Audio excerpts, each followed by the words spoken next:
Beleza, galera? Bem-vindos a mais um ConnectCast. Então, se você está aqui, já deixa o seu like no conteúdo, compartilhe com quem você sabe que curte o nosso conteúdo e deixe qualquer comentário para ajudar a levar o nosso conteúdo a mais pessoas. Hoje eu estou com uma pessoa que dispensa apresentações, mas ao mesmo tempo eu preciso fazer uma apresentação porque é uma honra recebê-lo aqui. Imagina que você tem um cara que corre na Fórmula 1 e que chegou ao máximo de títulos que você pode chegar. Eu estou com um cara que no jiu-jitsu chegou no ápice de onde uma pessoa pode chegar, que é a faixa vermelha 9º grau. Hoje eu converso com um cara que inventou o UFC, Rorion Gracie. Obrigado pelo seu tempo. É uma honra te receber aqui. Muito obrigado, Alexandre. O prazer é meu. Pô. Mestre, vamos lá.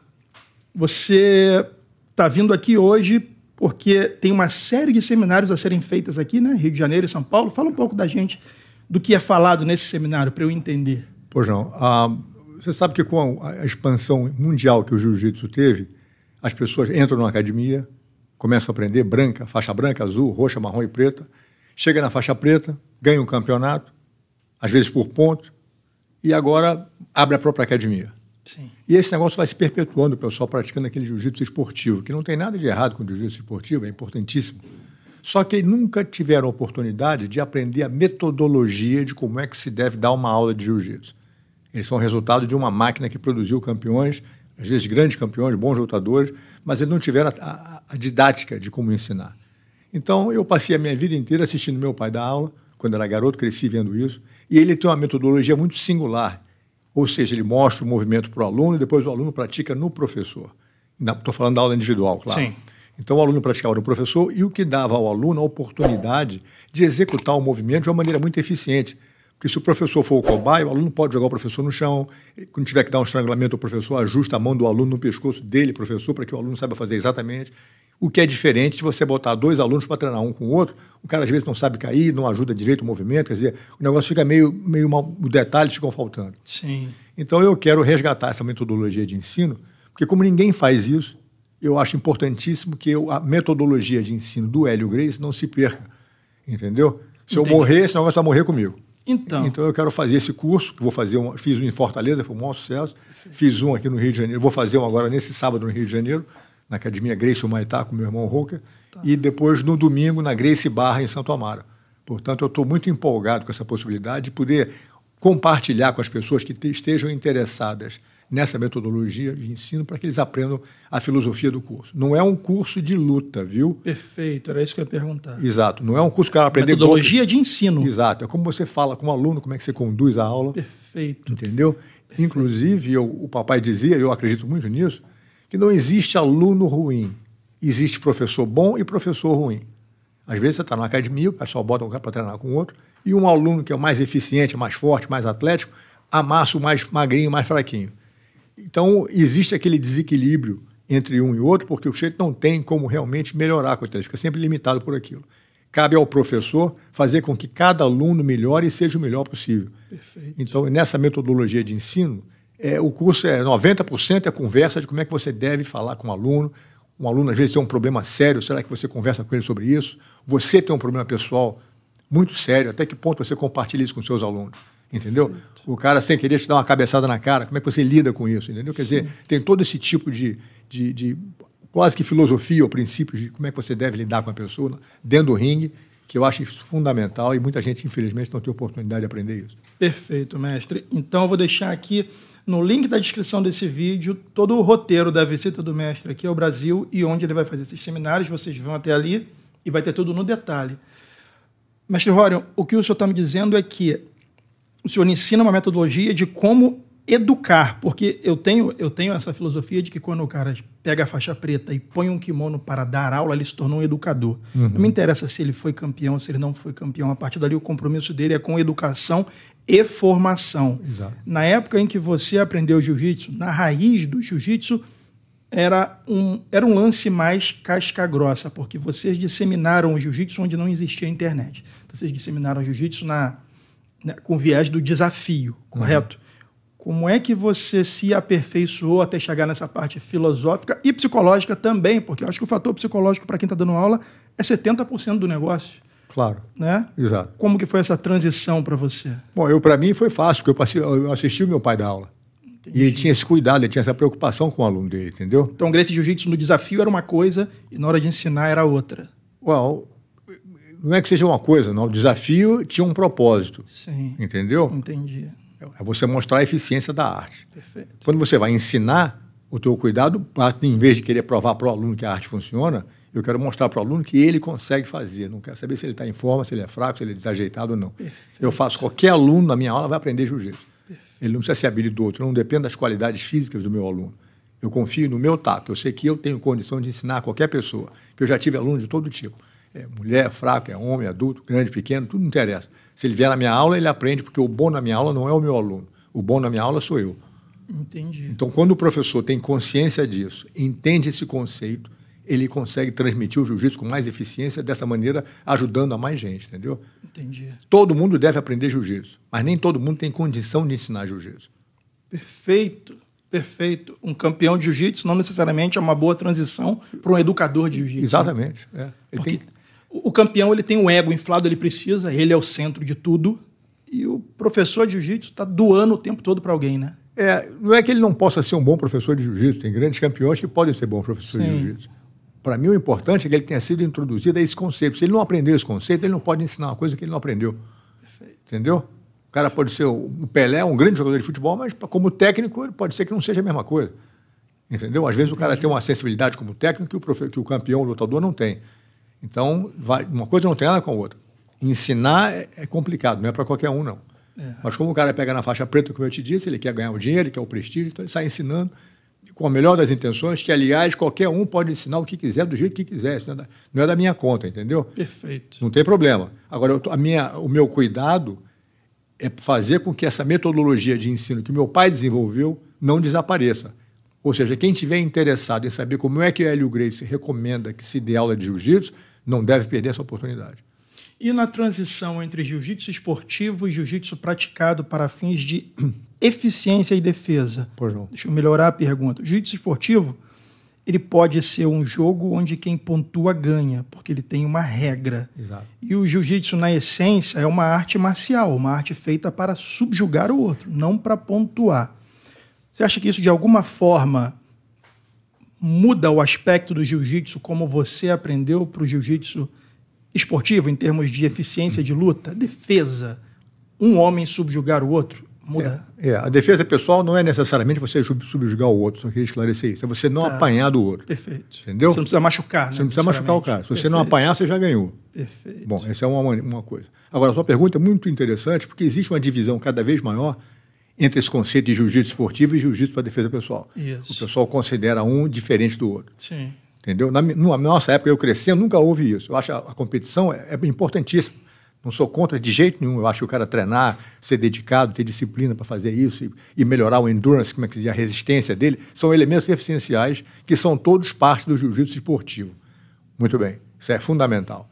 Agora, a parte de defesa pessoal não deve ser ignorada de jeito nenhum. Você não pode deixar de ensinar o seu aluno uma defesa de soco, uma defesa de gravata, uma paulada, um agarramento por trás. E às vezes o pessoal esquece esse lado do jiu-jitsu e faz só a parte de luta. Eu acho importantíssimo, a vida inteira a gente praticava isso lá em casa, crescendo com a molecada toda, sempre fez parte. O que você não deve é dizer, eu vou fazer só luta e não vou fazer defesa pessoal. Ao não fazer defesa pessoal, o teu aluno não tem oportunidade. Às vezes um cara é um médico, um engenheiro, um advogado, está no estacionamento, um vagabundo vem por trás, pega ele na gravata por trás, ele não sabe o que fazer. Então, esse pedaço que está faltando é que o professor não pode privar o seu aluno de aprender essa parte. Então, você como professor de jiu-jitsu, você tem que saber tudo e depois ensinar o seu aluno a melhor que você puder. Não pode dizer, não, a gente só faz luta de chão aqui, ou a gente só faz movimentos em pé. Isso aí está incompleto, entendeu? Sim, entendi. Tem que fazer o pacote inteiro. O teu aluno, quanto mais ele souber, melhor. Agora, não é dizer que ele não deva fazer a parte de luta. Pelo contrário, tem que lutar, porque, na verdade, na hora do pau comer, ele tem que aprender aquela parte também. Sim. O que ele não pode é fazer movimentos durante a luta que ele fique exposto a levar um soco na cara, que o professor não pense nisso. Então, ele faz é um grande competidor esportivo, mas numa briga de rua ele leva murro na cara o tempo todo porque ele não está pensando nessa parte. Então, o professor tem que ter esse cuidado de preparar o aluno sempre com a intenção de prepará-lo para poder se defender com eficiência.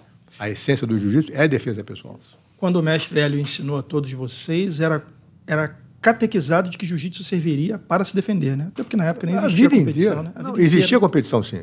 Sempre houve, claro. Sempre houve. Uma competição de vale tudo que havia é o jiu-jitsu embolado, mas o cara está sempre pensando em levar um murro na cara, uma cabeçada, quer dizer, faz parte do jiu-jitsu.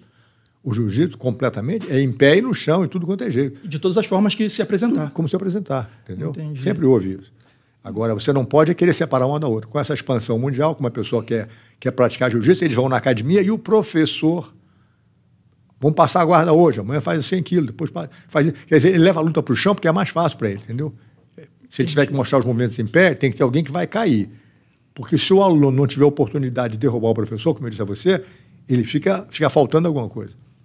Se ele fala, o professor fala, me levanta, mas não me joga no chão, não. Ou um aluno com o outro, levanta o fulano, mas não joga ele no chão. Quando você não completa o movimento, ou seja, o cara dá um soco, você bloqueia o soco e vai jogar o adversário no chão. Se você não conseguir jogar a pessoa no chão, o movimento fica faltando um pedaço. O aluno não tem a sensação do que é transitar, o peso transitar das costas dele para frente para jogar o cara no chão. Fica faltando aquele pedaço. Imagina você ensinar alguém a atirar com um revólver sem bala. Você pega o revólver vazio, aponta para a parede, para o alvo, e aponta e faz clique, clique, clique, clique com o teu dedo. Quando você bota uma bala de verdade, é outra experiência. Perfeito. O barulho, o cheiro, a surpresa, entendeu? O impacto. Quer dizer, tudo isso é verdade. Essa experiência que o aluno precisa ter isso. Criar sinapse. Para criar sinapse, para educar o reflexo dele, para quando amanhã o vagabundo der um soco, ele se defender, ele sabe exatamente a sequência toda do movimento. Então, quando as pessoas não são expostas a isso, fica faltando, fica um negócio incompleto, entendeu? Então, esse meu curso é para esclarecer isso e lembrar o pessoal da importância dessa execução do movimento completo. Mas o professor tem que saber cair confortavelmente. Perfeito. Porque se o professor não souber cair confortavelmente, ele não quer ser jogado no chão. Se ele cair bom no chão, que nem aquelas quedas que você vê às vezes na aula de um aluno derrubando o outro, o jeito cai pesado no chão, essa batida no chão, você cai 1, 2, 3, 4, fica, pô, chega, eu não quero mais cair porque não é confortável. Eu caio assim, igual uma pluma. Eu, quando dava aula aqui na academia e tal, dava 20 aulas por dia e caiu uma média de 50 vezes por aula, para você ter uma ideia. Caraca. São 1.000 quedas por dia. Se eu tivesse trabalhado só 300 dias, tivesse tirado 2 meses de férias todo ano, que eu nunca fiz, tirei 2 meses de férias, ninguém faz isso. Ninguém faz isso. Seriam 300.000 quedas por ano. Caramba! Se cair, e você caindo, imagina você caindo, desse aula durante 30 anos, por exemplo, seriam 9 milhões de quedas. Esquece. Eu não ia estar sorrindo assim de jeito nenhum se eu não soubesse cair direito. Exatamente. Ou ia ser uma daquelas academias onde o cara chega na faixa roxa começando a treinar de joelho. E acha que jiu-jitsu começa de joelho. Não é nada disso, não é exatamente. Nada disso, cara. Não é nada disso. E tem um monte, e isso me assusta. Treinei numa academia muito tradicional quando eu era novo em Niterói, Academia Oriente, do mestre Amélio. Não tinha treino começando de joelho. E hoje você vê uns caras que chegam em altas faixas que começam de joelho porque acham que aquilo é o normal. Não é jiu-jitsu. Não é nada disso. É um jiu-jitsu incompleto. Não é que não seja, entendeu? E esse livro aqui, viu? Cadê? Esse livro aqui, inclusive, é o curso original de defesa pessoal, com todos os movimentos que o papai botou para funcionar na academia na Rio Branco, entendeu? Sim, muito bacana. E aí, Rorion, dado que você cresceu nessa atmosfera de jiu-jitsu como instrumento de defesa, como surgiu? Porque hoje é muito claro para todo mundo que o MMA não era um fim através do jiu-jitsu. O jiu-jitsu era o fim através do MMA, que antigamente era Vale Tudo. Vale Tudo só existiu para que vocês mostrassem as vantagens de saber jiu-jitsu. E daí como surgiu a ideia de fazer o que hoje é o UFC? Que saiu da sua mente, você idealizou. Como começou isso, cara? Bom, é uma história meio longa, mas Vamos lá. Então vamos lá.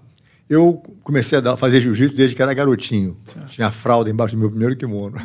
Sério? Então, eu comecei a dar aula muito jovem, com 15 anos de idade, mais ou menos 14 para 15 anos. E aos 17 anos, tinha juntado um dinheirinho e resolvi passar um mês de férias nos Estados Unidos. Entendeu? Quantos anos? 17. Em 69, isso. Tá. Aí fui para os Estados Unidos passar um mês de férias.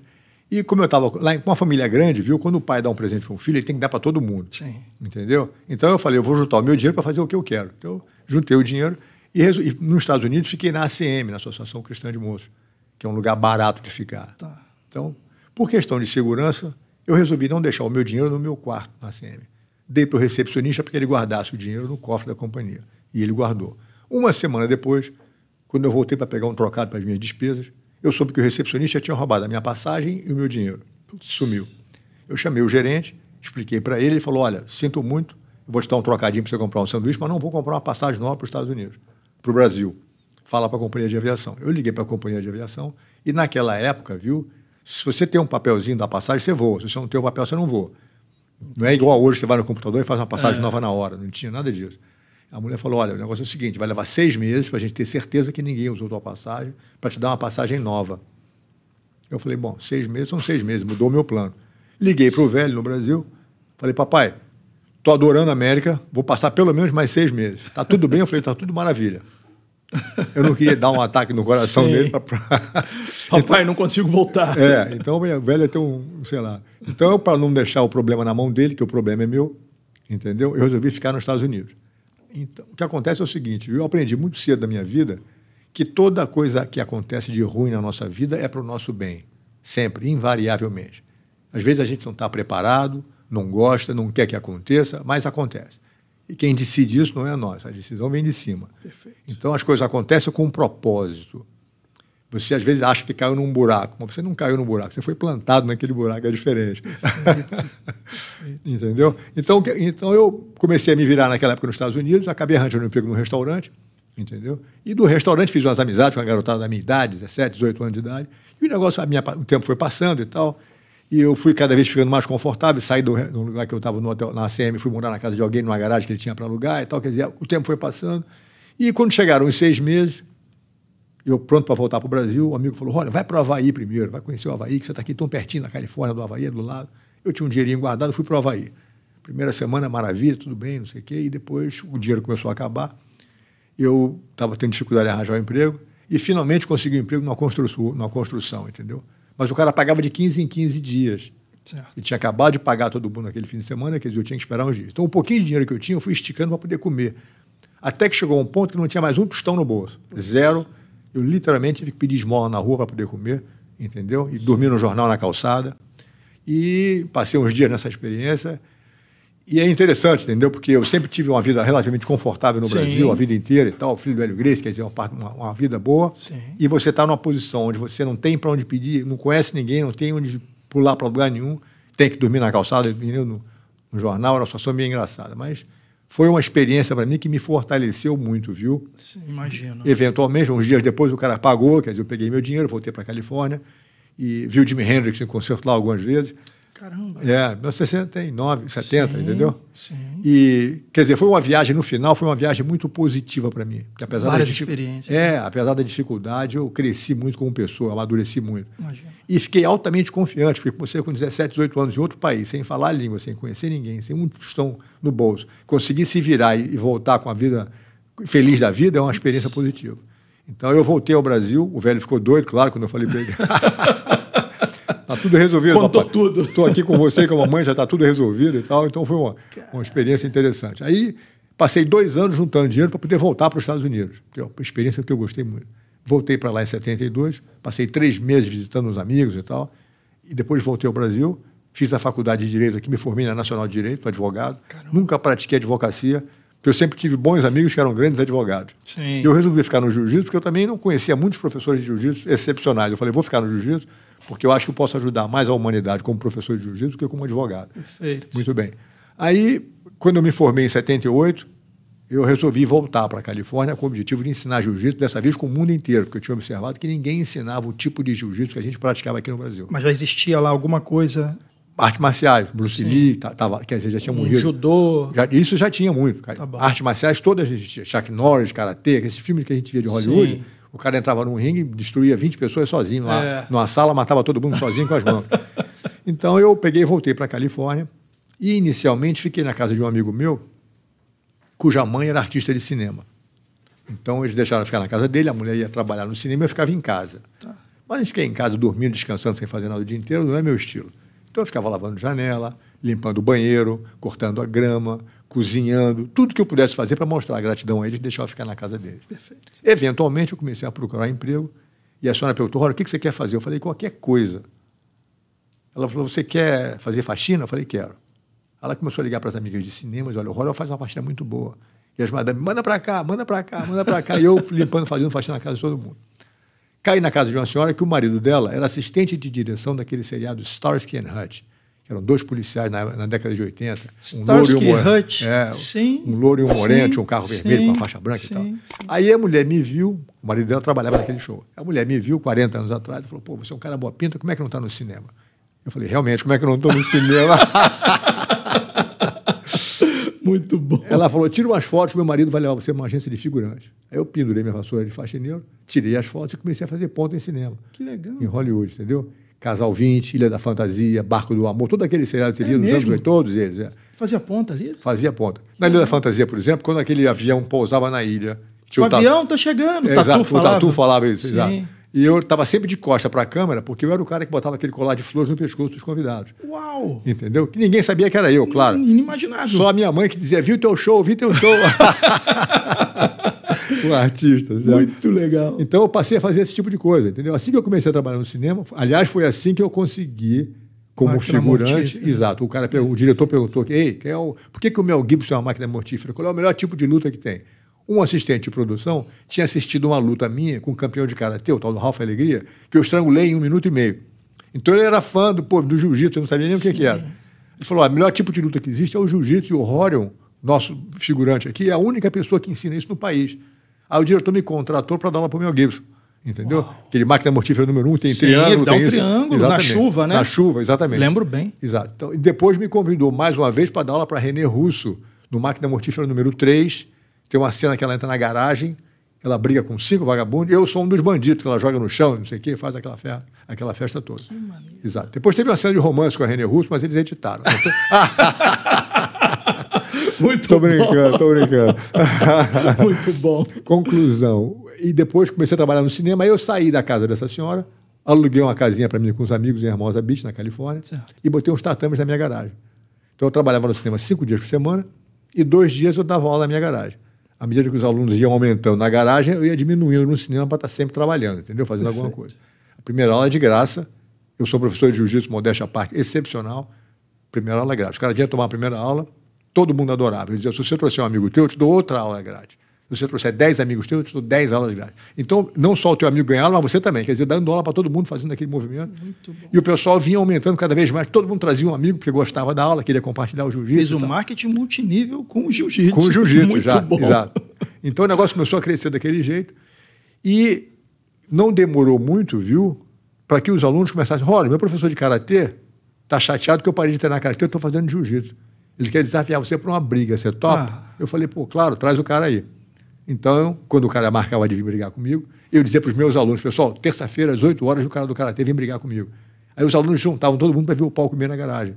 Como o jiu-jitsu é a arte marcial mais eficiente que existe, a culpa não é minha. Alguém tinha que ser o melhor, era eu. Isso aí. É isso aí. Eu tinha elemento de abraçar o adversário sem ter que quebrar a cara. O cara abraçava ele carinhosamente, botava ele no chão devagarinho, montava em cima dele, ele esperneava que nem um louco durante 30 segundos, não dava tapinha nenhum. Nenhum? Nada, pra quê, rapaz? O cara ficava exausto, perdia sozinho.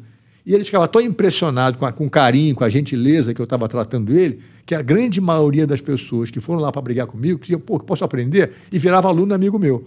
Uau. O tapinho ia ser uma maneira de humilhar o cara desnecessariamente. De vez em quando um ou outro levava um tapa porque a atitude dele era errada. Mas a grande maioria, você não precisa fazer isso.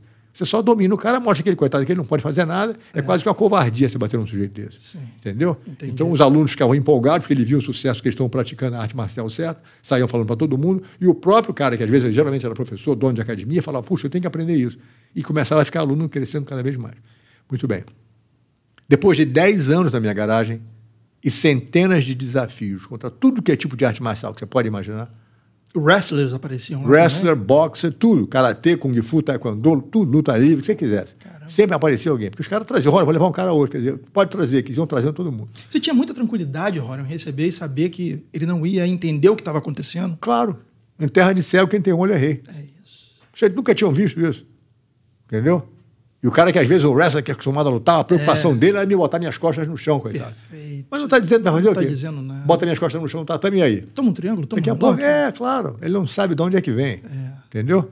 Então a minha missão era essa. Quer dizer, eu achava desnecessário ter que bater em alguém. Não há necessidade disso. Não há necessidade. O domínio era tão grande, a supremacia e a superioridade da arte é tão maior Você não precisa machucar o adversário. E a autoestima, o psicológico estava sempre tranquilo, bem, né, cara? claro. Tranquilo. Eu estou sempre no grilo de levar um soco no cara, né? Porque muitos caras iam lá com a intenção, entendeu? De machucar. De machucar. Eles queriam provar que o dedo era bom. Você pratica 10, 15, 20 anos em frente ao espelho.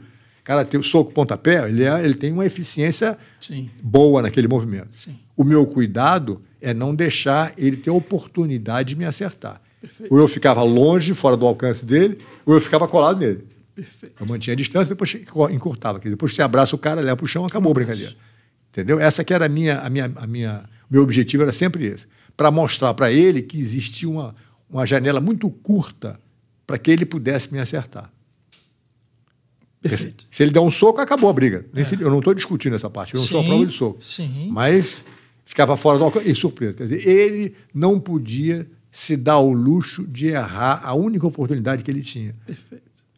E a chance dele me acertar era mínima. Quer dizer, é sempre possível, mas era mínima. Sim. Entendeu? Aí passaram os 10 anos. Passaram os 10 anos, caiu a ficha de que com quase 250 milhões de habitantes nos Estados Unidos, 300 milhões, não ia acabar nunca. Eu ia estar brigando até hoje. Eu falei, eu tenho que arranjar uma maneira mais inteligente de promover isso para o mundo inteiro. Foi aí que eu inventei o UFC, entendeu? Caramba. Criei um conceito de fazer um campeonato de luta entre vários estilos de artes marciais, cada um diferente do outro. Você botava o nome de todo mundo no chapéu e sorteava quem é que ia lutar com quem. Era feito no dia anterior do evento. Entendeu? Entendi. Aí o pau comia, a gente selecionava, era uma eliminação, né? Você fazia isso, os perdedores saíam fora, os vencedores lutavam e depois você tinha um vencedor. Eu peguei, botei os caras maiores, mais fortes que eu conseguia, porque eu ia assim, campeão mundial de karatê, o fulano, ele não queria. Número 2, número 3, número 4, e ia descendo a escadinha. Aí o cara número 8, eu quero, então ele botava ele. Entendeu? Entendi. Eu fui selecionando dessa maneira. Quem te deu apoio na época foi o John? Teve alguém do cinema junto com você? Um aluno meu chamado John Milius, John Milius, que fez um filme chamado Conan o Bárbaro, que lançou a carreira do Arnold Schwarzenegger. Exato. Eu chegou uma época que eu estava dando 630 aulas na minha garagem por mês. Entendeu? Sim. E tinha uma lista de espera de 87 pessoas querendo tomar aula, mas eu não tinha vaga. O John Milius era um desses. Ora, posso começar? Não tem hora, John, para você. Então, foi realmente uma aventura muito maneira, muito positiva, muito cheia de coisa. E, quando o negócio aconteceu do UFC, eu convidei o John Milius para ser o diretor criativo, porque o nome dele é um nome de muito prestígio nos Estados Unidos. Sim. Um diretor conhecidíssimo. E quando você bota o John Milius no teu pacote, fala, puxa, o negócio é sério, o John Milius é o diretor criativo do negócio. Sim. Aliás, com ele foi que eu decidi como é que a gente ia fazer aquele octágono. Entendeu? Foi baseado numa arena do Conan que vocês fizeram? A gente conversou sobre isso, porque a arena do Conan não era o que era o octágono, mas o conceito é não deixar o cara fugir. Deixar o cara fugir. Porque eu não queria um ringue de boxe de jeito nenhum, porque eu tive em brigas nos Estados Unidos e lutas que o cara fugia no meio das cordas. Sim. Entendeu? Entendi. Então eu falei, para evitar isso, tem que ser um troço que ele não possa fugir, número 1. Tem que ter uma tela. A gente pensou numa parede de fibra de vidro. Eu pensei até num tanque com jacaré. Com jacaré. Então é verdade isso. Tubarão. A gente conversando sobre isso, nunca aconteceu, mas esse papo rolou. Sobre. Exato. Tem que botar o jacaré em Hollywood, né? Sabe como é que é? Sim. Uma cerca elétrica, entendeu? Caraca. Mas aí teve todo esse argumento e no final o octágono foi bom. Eu também não queria um ringue quadrado, porque o cara podia cair no canto e ia prejudicial para o lutador. Fato. Mas como é octágono, ninguém fica preso no canto. Sim. Então eu fui por eliminação fazendo isso, chegamos na conclusão que devia ser o octágono, que foi um sucesso incrível, visualmente tremendo. Um troço muito maneiro. Até hoje. E o negócio explodiu.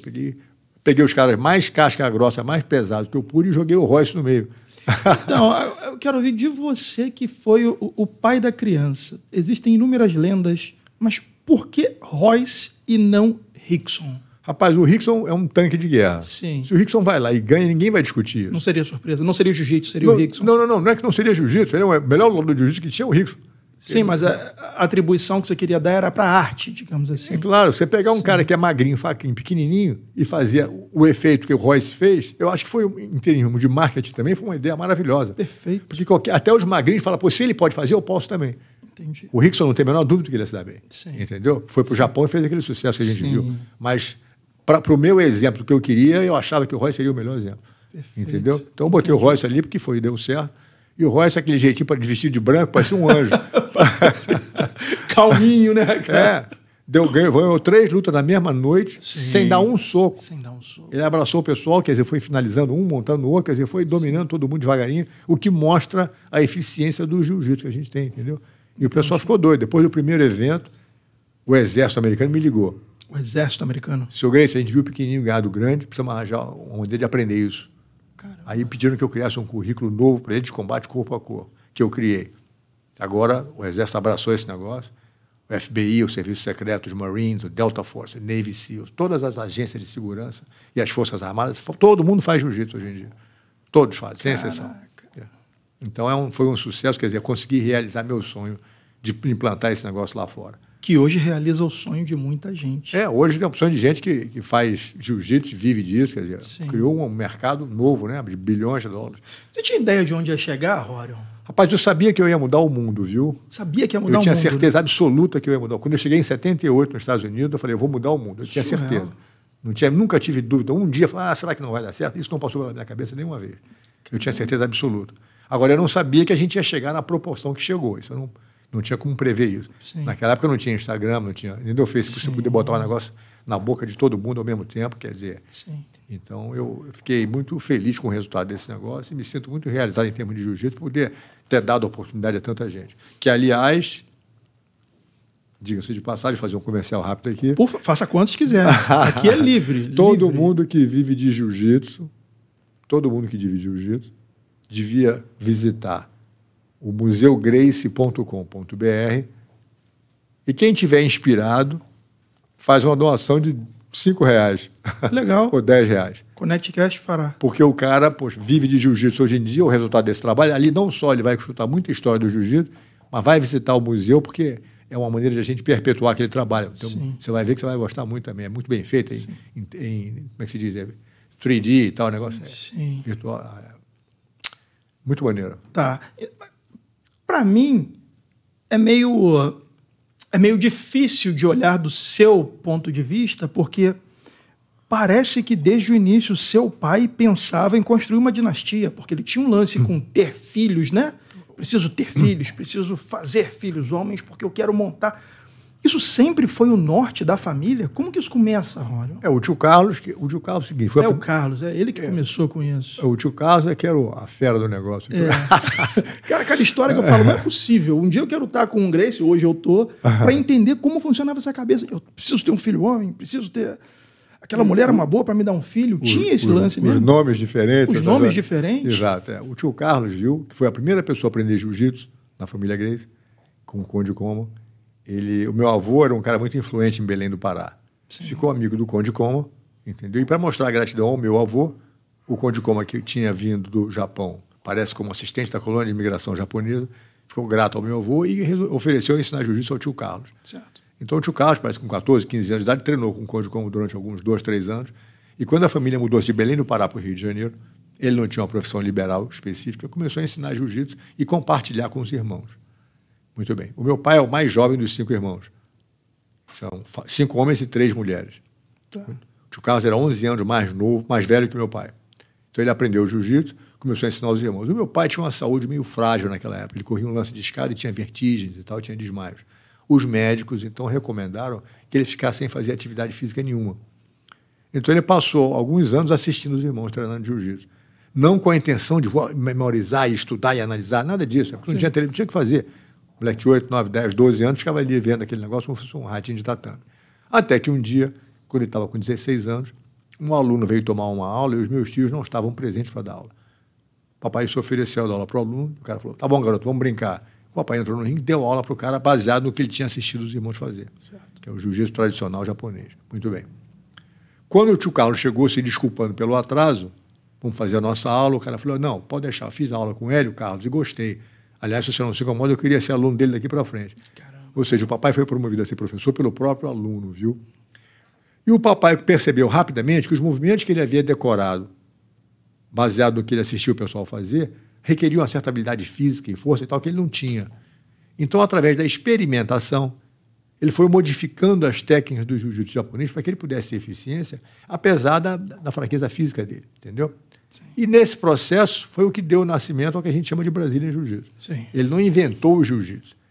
Ele preparou e melhorou o jiu-jitsu para que o galinha morta, como ele era, pudesse ter eficiência, entendeu? Muito bom. E como nós estamos falando de uma luta, isso tinha que ser feito dentro do ringue. Ele tinha que provar a eficiência da mudança dele dentro do ringue.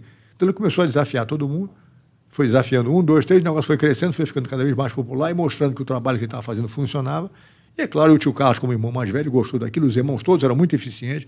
O tio Jorge, inclusive, fez bastante luta também, o Oswaldo, o Gastão. Quer dizer, e o tio Carlos ficou naquela posição de manager dos irmãos. supervisionando o trabalho de todo mundo. Ele fez umas lutas inicialmente também, mas depois que os irmãos começaram a assumir a parte de luta e coordenar a academia e tal, o tio Carlos ficou naquela de manager dos irmãos. Perfeito. E, entre outras coisas, teve a visão, que na minha opinião, maravilhosa, muito além do tempo dele, de começar a pensar em termos de manter o pessoal com a saúde boa. Porque ele percebeu a importante relação entre boa saúde e boa performance. Ou seja, imagina você ter uma briga amanhã, uma luta com alguém e está com a gastrite, com a úlcera, com a dor de cabeça, entendeu? Isso vai impactar a tua performance.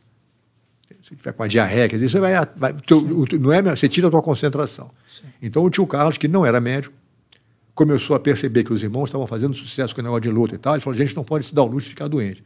Então ele começou a estudar o trabalho de médicos, de nutrólogos, de nutricionistas, começou a estudar o trabalho, para botar a mão em tudo que ele ia aprender esse troço.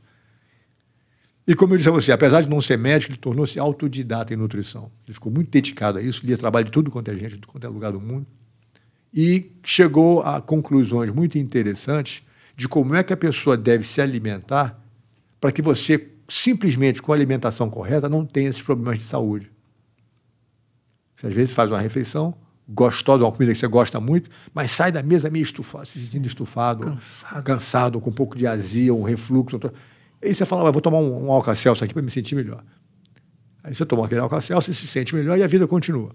Ou seja, as pessoas, aos pouquinhos, vão se acostumando com se sentir bem num dia, mal no outro, bem num dia, mal no outro. O conceito da dieta Gracie é para evitar isso. É para você se sentir bem o dia inteiro, toda hora. Eles queriam estar prontos. Está sempre pronto, exatamente. Para poder brigar com qualquer um, a qualquer hora, em qualquer lugar. Essa aqui era a ideia. Sim. E tanto que meu pai me disse que, às vezes, lá no Rio de Janeiro, quando nós estávamos começando a ficar famosos, o pessoal vinha bater na porta de casa para conferir às 10 horas da noite. Vocês são os Gracie, eu quero brigar contigo agora. Tá bom. Ele dizia, olha, às vezes eu tinha que sair da cama, estrangular o cara e voltar para dormir. Que loucura. Exato. Cara. Ou seja, esse estilo de vida espartano, Sim. que você treina, come, dorme, só pensa nesse tipo de coisa, era realmente importante para eles, entendeu? Sim. Então, cresceu nesse mundo. Então, para continuar isso, o tio Carlos gostou da ideia, a guerra, e viu como missão dele compartilhar isso. Para isso, você tinha que ter um time de soldado, de guerreiro. E o tio Carlos teve 21 filhos, viu? Caramba. E o papai teve, eventualmente, aprendeu com ele, não aprendeu tanto, mas chegou a ter 9 filhos. Quer dizer, uma família muito prolífera nesse sentido. Sim. Então, teve bastante homens e tal, quer dizer, o negócio, e os filhos continuaram carregando a arte do jiu-jitsu, em lutas, e aulas, e academias e tal. O negócio cresceu no mundo inteiro e espalhou por aí. É assustadora a determinação de uma pessoa a ponto de entender que a prole iria comprar o propósito e seguir o fluxo. Sabe? Não é normal, não é comum, entende? Tanto que hoje é a família que mais serve de referência quando se fala de luta. Uhum. É algo surreal, incomum. Nunca vi igual. A família Gracie é a maior família de atleta da história. Da história. Assustador. É muita gente fazendo esse troço. Aí você entrou nesse gancho aqui da dieta Gracie. É baseada em quê a dieta Gracie? Porque ele não era médico, como você bem disse, mas vocês sempre aderiram a esse tipo de alimentação. Ela consiste em quê? Já que é a mesma dieta aí que vários indivíduos diferentes podem utilizar. Exato. A dieta não é para atleta, viu? Tá. A dieta é para ficar com a saúde boa. Perfeito. Você é atleta ou não interessa. Tá bom. Porque você com certeza vai melhorar de saúde. O que acontece é o seguinte, geralmente as pessoas, a bisavó ensina para a avó ensina para a mãe ensina para a gente, e a gente vai ensinar para os nossos filhos o que a gente gosta de comer. Uhum. Mas nem sempre o que é gostoso é bom para a saúde. Perfeito. Você pergunta para o cara que gosta de fumar, gosta do cigarrinho dele, eu gosto do meu cigarrinho, mas vai, coitadinho, está se matando. Está se matando. Então, o fato de você gostar de uma comida não devia ser o fator determinante pelo qual você come aquela comida. Perfeito. Na nossa família, o tio Carlos via, olha, se isso aqui não é bom para a saúde, a gente não come. O conceito era fazer bem à saúde. O segredo é aprender a gostar do que lhe faz bem. Entendeu? Sim. Esse aqui é o grande lance. Porque eu gosto de andar a carro para qualquer lugar e tal. O fato de você virar numa rua, a contramão, os carros vêm do lado de cá, o seu carro vira contramão.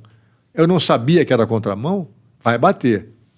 Se você não sabe, é problema seu, porque a rua é para lá. Você vai virar para a esquerda, em vez de ir para a direita, vai bater de carro. E vai ter consequências disso. Sim. O jeito come de tudo, vai sofrer consequências. Fato. Entendeu? Enquanto a gente é jovem, o corpo engole, vai comendo, vai digerindo, vai aguentando aquele troço. Os bumps, as lombadas são pequenas. Sim. Mas quando você passou dos 40, 50 anos de idade, os teus erros vão se acumulando e um dia a casa vai cair, velho. Não tem jeito.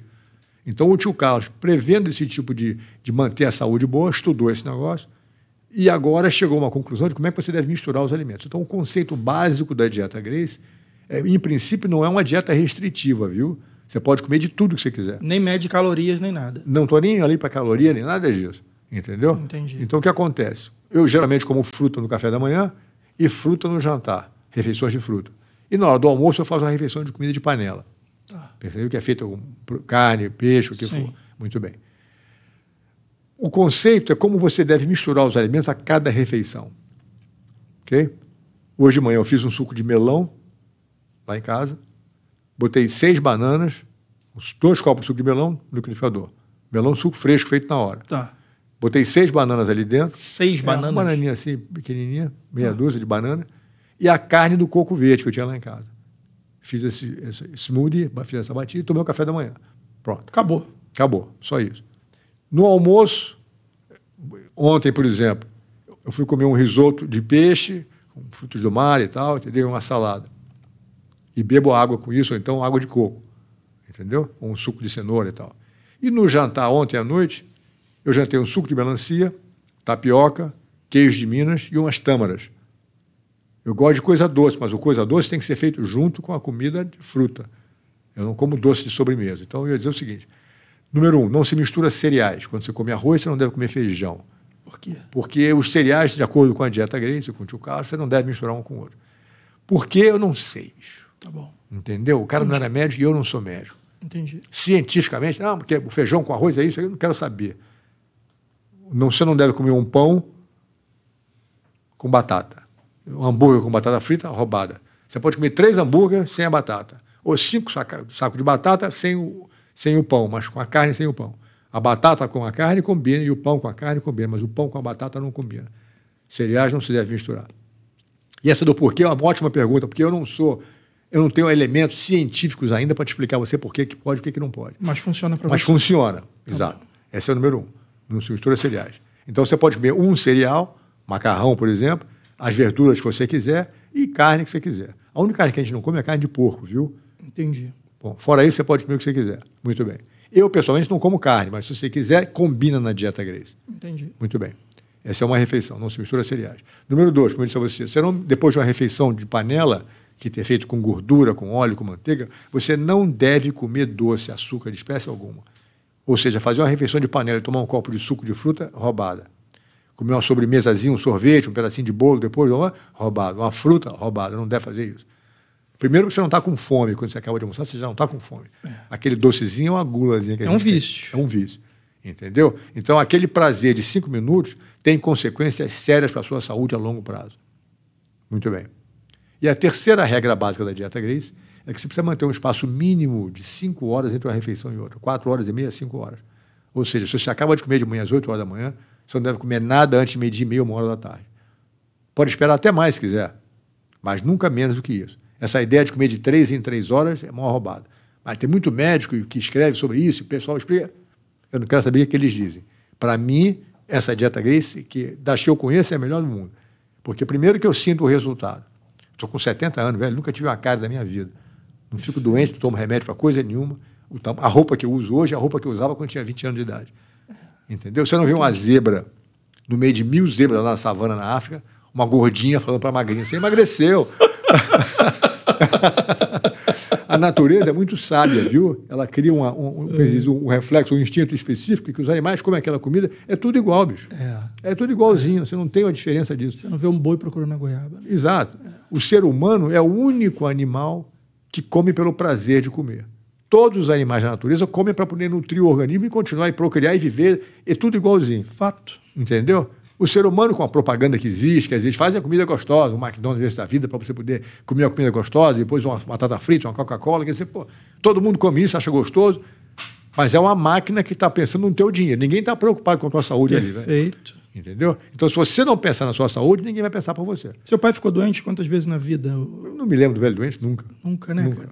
Cara? Aliás, o tio Carlos vivia até os 92 ou 93 anos de idade, e o papai vivia até os 95. Caraca. A última vez que eu tive com o velhinho, Eu vim visitar ele aqui no sítio dele em Petrópolis. Sim. Ele com 94,5, 6 meses antes de morrer. Eu chego no sítio, ele me deu um beijo e falou, olha, vamos pro tatame que eu vou te mostrar um estrangulamento que eu estou aperfeiçoando. Ou seja... 94,5. Eu não quero outra dieta, eu quero a dieta que eu via fazendo.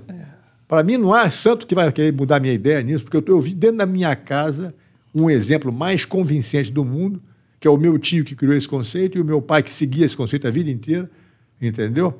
Comendo dessa maneira e vivendo dessa maneira e curtindo a vida. O segredo é você viver muito enquanto é jovem e depois morrer. Sim. Ninguém quer ir deteriorando, entendeu? Aos pouquinhos. É chato para a pessoa que está doente. Seja jovem o máximo de tempo que puder. Exatamente. Né, e depois morre ali curto, que nem uma lâmpada. Está funcionando, está ótimo. O dia que ela começar a piscar, já era. Acabou. Entendeu? Fato. Então, quer dizer, eu tive a oportunidade de ver isso e é muito difícil para alguém me convencer que não, você tem que fazer assim, fazer conversa. Entendeu? Eu vejo o exemplo da minha casa. Você está quantos anos, Jório? 70. Você teve filho... Seu filho mais novo tem quantos anos? 14. Caramba. Muito bom, cara. Mais novo de 10, né? É o mais novo. Você tem 10 filhos? Tem 10 filhos e 14 netos, Putz, então você imitou Carlos e Hélio também. Imito não, mas aprendi com eles. Aprendeu com eles, exatamente. Ainda bem. E como é que você vê agora, depois de ter visto tudo isso de perto, participado da criação, essa expansão do jiu-jitsu nos Estados Unidos? Você acha que um dia o jiu-jitsu lá fora vai superar em número de atletas de elite o Brasil, por questões econômicas e uma série de coisas? Jiu-jitsu esportivo que eu estou citando, tá? Pois não. Eu acho que tem tudo para isso pelo seguinte. Primeiro, porque o jiu-jitsu não é...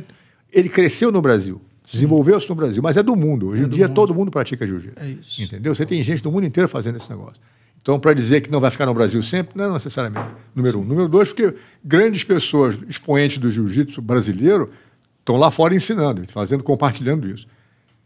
Quer dizer, tornou-se uma arte do mundo, entendeu? Sim. E o jiu-jitsu é uma arte fácil de você praticar. Você pratica com cuidado, você aprende direito. Daqui a pouco você está criativo, você está inventando um movimento aqui, você está fazendo outra coisa ali. Ele se propõe a esse tipo de evolução, entendeu? Está sempre mudando.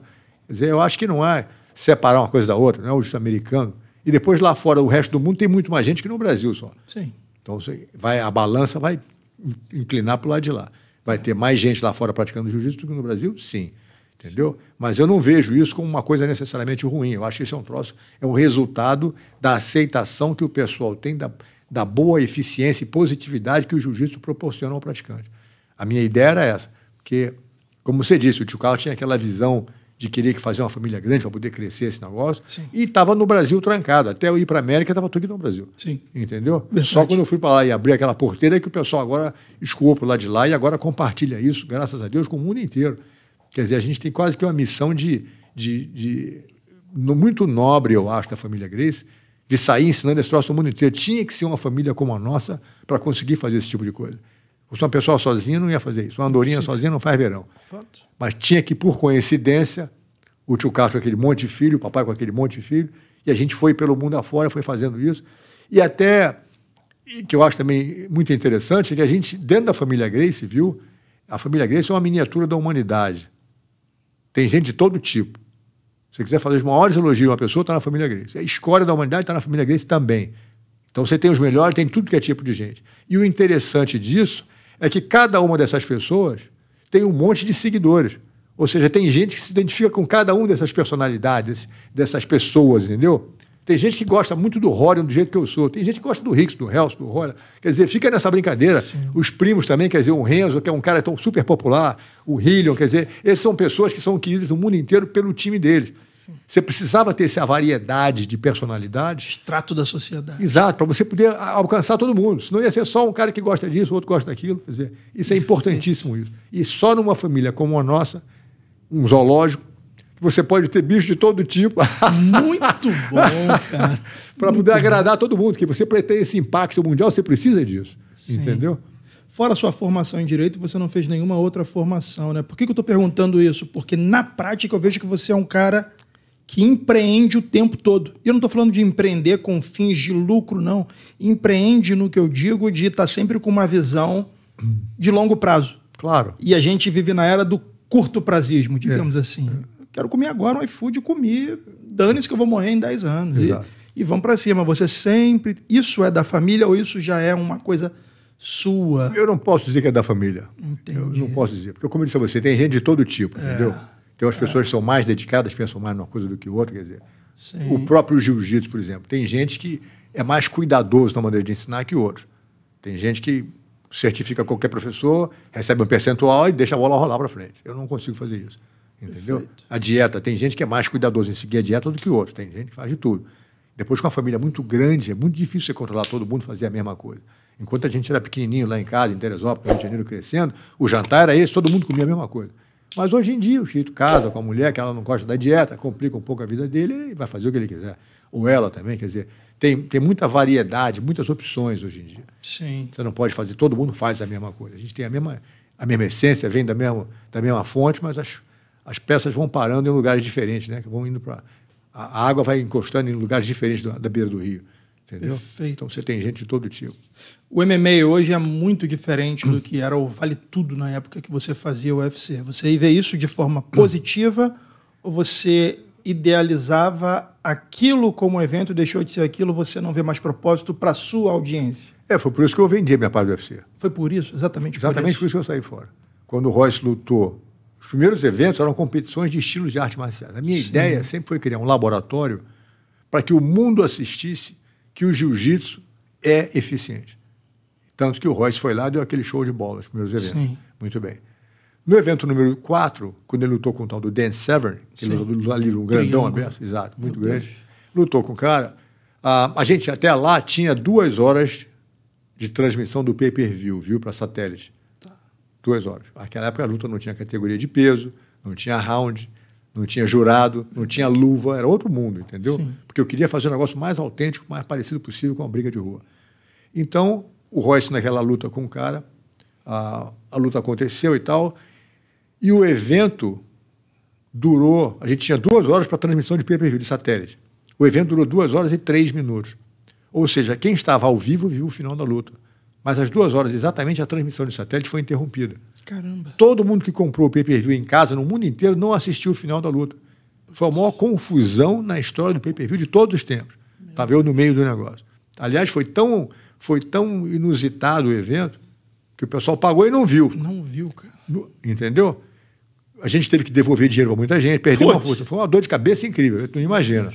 Entendeu? Meu Deus. Diretores das companhias que faziam distribuição de pay-per-view foram despedidos. Foi um tumulto incrível. Caraca. E o pessoal... você não dá.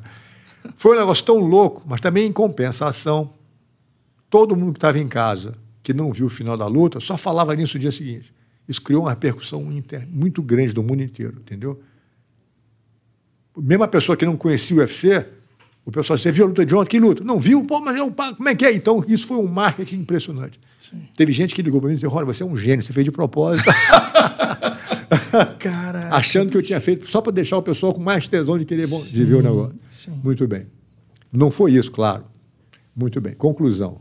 O resultado disso é que o meu sócio, na época, falou, olha, a gente tem que agora botar tempo de luta para poder saber quanto é que vai durar o show inteiro, para não perder a transmissão de pay-per-view. Porque se acontecer de novo, eles não vão mais transmitir o show. Eles não podem correr esse risco. Aí resolveu impor a regra de tempo.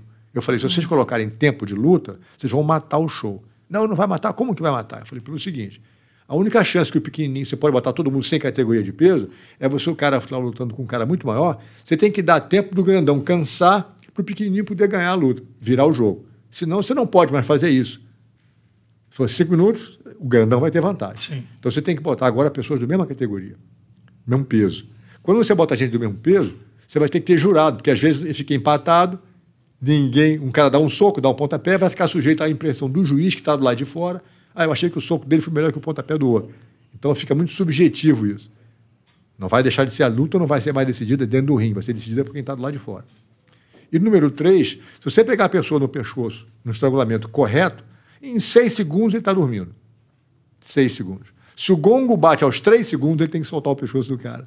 Caraca. Ou seja, o cara que vai perder com certeza, em 3 segundos foi salvo, vai para o canto, toma a aguinha dele, volta e às vezes ganha a luta. Então deixou de ser para mim uma briga de verdade, passou a ser um show de entretenimento. Sim. Que é um grande show de entretenimento. Sim. Maravilhoso. É o que mais cresce no planeta. Sim. Mas deixou de fazer a finalidade que eu tinha. Eu não queria continuar envolvido no show, porque eu vou dizer o que para o velho? Papai, o show não é mais aquela briga de verdade, mas a gente está ganhando uma grana. Pô, eu estou me prostituindo por causa disso. E é contra os meus princípios fazer isso por causa do dinheiro. Dinheiro sempre foi uma consequência do meu trabalho, não a razão do meu trabalho. Perfeito. Eu dou aula de jiu-jitsu para salvar a vida do cara. Ele me paga porque ele está comprando meu tempo. Mas eu não estou fazendo aquilo pelo dinheiro. Entendeu? Sim. E eu sempre funcionei dessa maneira. Então, a mesma coisa seria o UFC. Se eu ficasse envolvido com o show só para poder ganhar dinheiro, sabendo que o meu propósito, a minha visão inicial, pela qual eu me cometi a fazer aquele show, era outra, deturpada, eu estou pisando no meu pé errado. Não ia conseguir fazer isso. Então, eu pulei fora, estou super tranquilo, não me arrependo nem um pouquinho. Entendeu? Entendi. E o que acontece? Vendi para o meu sócio, ele tentou fazer o show continuar andando durante 2 anos, depois, por causa da pressão daquele senador John McCain nos Estados Unidos. McCain, verdade. Fez uma pressão para fazer, porque é muita violência, não sei o quê, não sei o quê, não sei o quê. Mas a verdade é que o McCain é casado com a filha do dono da Budweiser, que é patrocinador de boxe, e a associação de boxe falou, se separa com esse UFC. Putz, Então o cara foi ali querer articular para poder parar o UFC, mas não conseguiu, porque o negócio estava engrenado. Conclusão, começaram a fazer muita pressão, que não conseguiam fazer o show, começou a ficar muito apertado para ele fazer, o meu sócio, Bob Marowitz, e ele acabou chegando em Las Vegas, eu queria fazer em Vegas. Aí o pessoal da comissão de boxe falou, não pode fazer em Vegas, muito violento, não sei o quê, então ele ficou perdido, e o Dana White falou, olha, a gente compra o show de você. Compraram o show dele, modificaram as regras e aprovaram em Las Vegas, e o negócio agora explodiu. O resto é história. O resto é história. Então, conclusão, o trabalho que eles fizeram para promover o UFC para chegar onde chegou foi maravilhoso. Sim. Dana White é um gênio também de máquina. Gênio. Entendeu? E a máquina continua crescendo. Agora foi vendida por uns anos atrás por 4,2 bilhões de dólares. Que negociação. Entendeu? Quantas pessoas você conhece que tiveram a ideia que passou a valer 4 bi? Ninguém. Muito prazer. Só você. O dinheiro não vem para minha mão, mas eu fico muito orgulhoso porque eu sou o pai da criança, entendeu? Isso, é o pai da criança. Exatamente. Então, surreal. Então, quer dizer, foi uma aventura muito mirabolante, mas no final da história eu estou super feliz do jeito que as coisas aconteceram. Para sempre, o Rorion Gracie criou o UFC. Quer dizer, essa para mim é a grande brincadeira, porque a minha visão foi na linha certa, entendeu? Sim. E ajudou a promover jiu-jitsu, como você disse, abriu porta de oportunidade para muita gente, e agora o negócio é outro lance. Um belo dia, eu estou deitado na minha cama e tive uma epifânia. Uma epifânia, né? Um estalo. Rorion, você não foi para a América para ensinar as pessoas a lutar. Você foi para a América para ensinar as pessoas a viver melhor. E caiu a ficha de que a minha plataforma de criador do UFC, essa plataforma, esse reconhecimento por isso, é para criar uma plataforma, como eu disse, de reconhecimento para o meu nome e tal, para fazer um trabalho mais importante, que é compartilhar os conceitos da saúde da dieta Gracie. Perfeito. Porque tem gente que gosta de jiu-jitsu, de MMA, e luta e pancada e tal, mas tem gente que não quer saber disso. Que a maioria. Quer jogar boliche, tênis, golfe, o que for. Mas todo mundo tem que comer.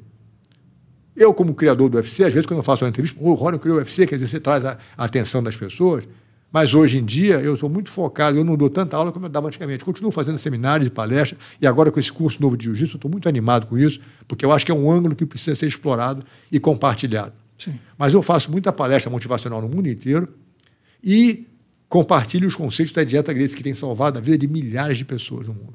Sim. Nem todo mundo gosta de jiu-jitsu, mas todo mundo tem que comer. E comer bem. E comer bem. Se você comer bem, você vai viver uma vida mais feliz, mais produtiva, entendeu? Perfeito. Então eu estou numa corrida agora para poder orientar e catequizar o maior número de pessoas possível, porque eu sei, sinto na pele de vida, a minha vida inteira, os benefícios que faz para a pessoa comer bem, comer certo. E quem quiser adquirir esse livro, como é que ela faz? Tem no Amazon, aqui no Brasil. Na Amazon? Na Amazon. Tem os 2 livros, tem, inclusive. Perfeito. Mestre, eu vou ter que parar essa conversa que duraria mais umas 3 horas, porque você me pediu para sinalizar quando desse o seu horário. Pois não. Esse horário chegou e, poxa, eu só te agradeço. Eu não tenho como agradecer, como expressar a satisfação de estar te recebendo aqui, ganhando essa aula e transmitindo essa aula para a nossa audiência. E quem quiser continuar tendo um pouco do gosto dessa aula, você está no Rio até domingo, não é isso? No sábado eu vou fazer um seminário aqui no Rio, na Gracie Humaitá, com o Roker, de 9 a 1 da tarde, mas é principalmente para professores de jiu-jitsu e pessoas que queiram ser professores de jiu-jitsu. Entendeu? O link aqui que você vai botar embaixo na página dá a pessoa como se comunicar. E domingo eu vou estar em São Paulo, na Gracie Barra, lá em Santo Amaro, fazendo o mesmo curso lá, de 9 às 11. É um curso presencial que, para quem faz jiu-jitsu e quer ser professor de jiu-jitsu, é professor ou quer ser professor, eu recomendo que vai ser uma aula muito, muito singular. Ninguém vai fazer o que a gente vai fazer. Beleza, mestre. Tá bom? E muito obrigado, campeão. Continue o seu trabalho, participando com todo mundo, orientando as pessoas e promovendo essa arte maravilhosa. Obrigado você. Obrigado. Muito obrigado pela honra de te receber. Tá certo. E boa sorte aí na jornada com os seminários. Obrigado, até a próxima. Até a próxima. Valeu. Os